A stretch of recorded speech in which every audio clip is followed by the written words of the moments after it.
Majo John Madden on a sleepy little Thursday morning here in Victoria, Ciudad Victoria, Tamaulipas State, Mexico.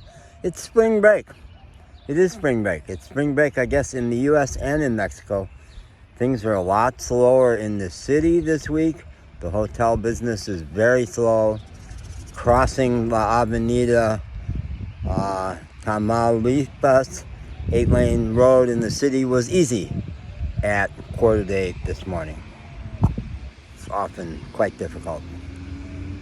So we're in one of our favorite little parks. It's really a little pocket park, but always feels like a respite to us. It's a pretty good walk. We had to walk down our favorite alley over there, which is our favorite way to get here. And I'm happy. I'm feeling happy and optimistic today. I'm realizing that I have never in one place really done a good job of telling the story of crossing the border into Mexico.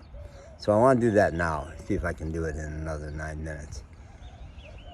I had the vision of moving to Mexico 15 years ago and came darn close.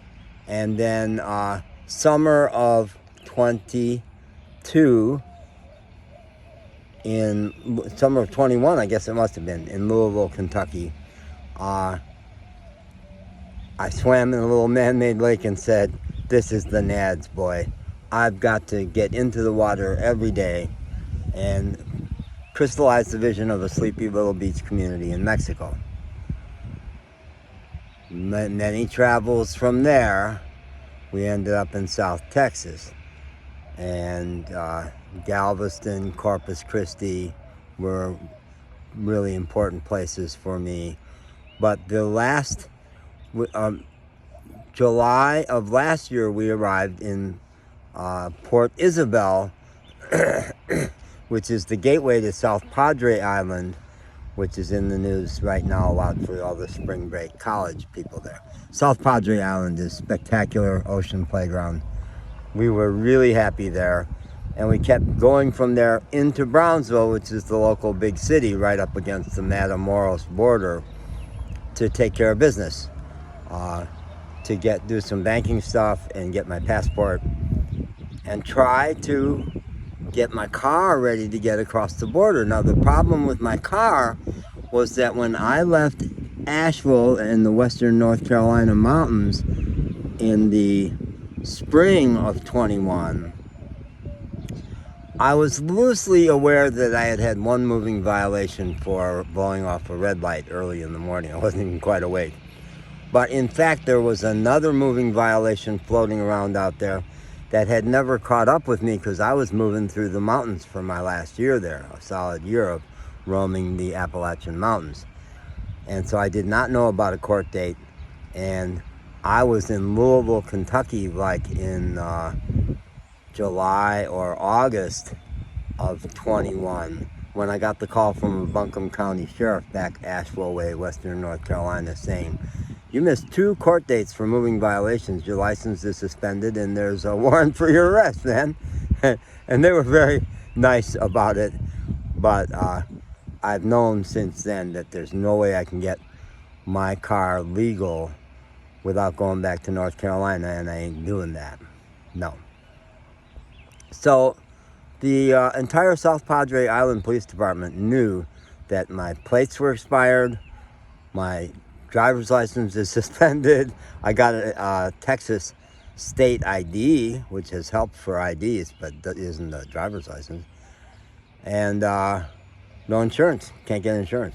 So I'm a triple threat, and in Texas, by law, I was supposed to be arrested if I'm caught driving that car and car impounded. And cops in South Padre Island and Brownsville just kept not wanting to do that. Very humane. And Latinos, not going to do something violent like that to you. And they just kept saying, okay, you're going to Mexico, go, get out of our jurisdiction.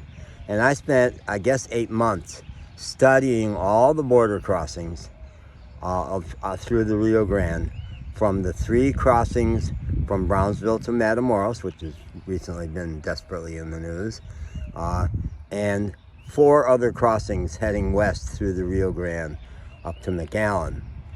And finally, one day, life said, try, just go.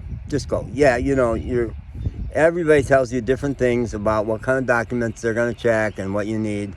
Do you need, you got to have documents on your dog? No. You got to have insurance? No. Not in our 4 attempts to cross the border, to actually drive across, because we walked across several times. Never asked for insurance. Never checked my driver's license showing my passport was great. The only thing that stuck us, and we got stopped twice, was tags. My temporary tags that I bought in Chicago in fall of 21 have been expired. One cop said, here in Mexico, our first day in Mexico, the cop said, no, I wasn't here. No, because they've never checked our tags here. Must have been in Texas. A cop said, your tags expired in February. That's a couple months ago. No, it was February a year ago. You just didn't notice that.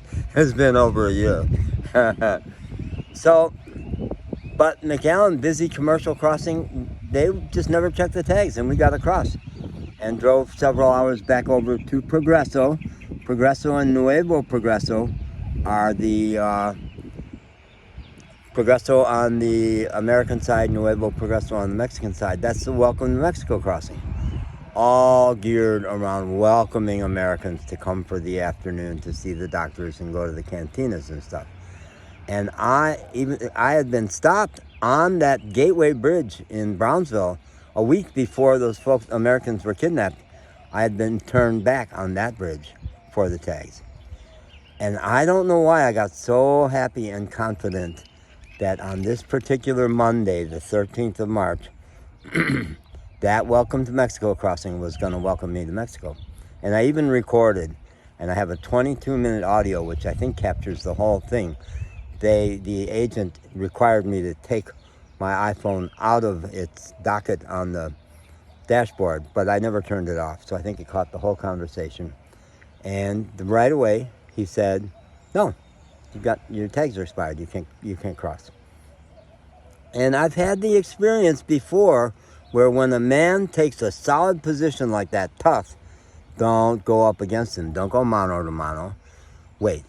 Be patient. Don't get anxious. This is not necessarily his final position. And sure enough, he says, so why are you going across? And I said, this is a lie. I haven't been in Mexico for many, many years. I just want to see it. Just want to get my feet on the ground in Mexico for the afternoon. And then we're staying in Weslaco, Texas. We had stayed there in our camper van, but we sure weren't renting a house or anything. We weren't winter Texans, except kind of. So you're going back to Weslaco this afternoon? Yeah, just want to see Mexico.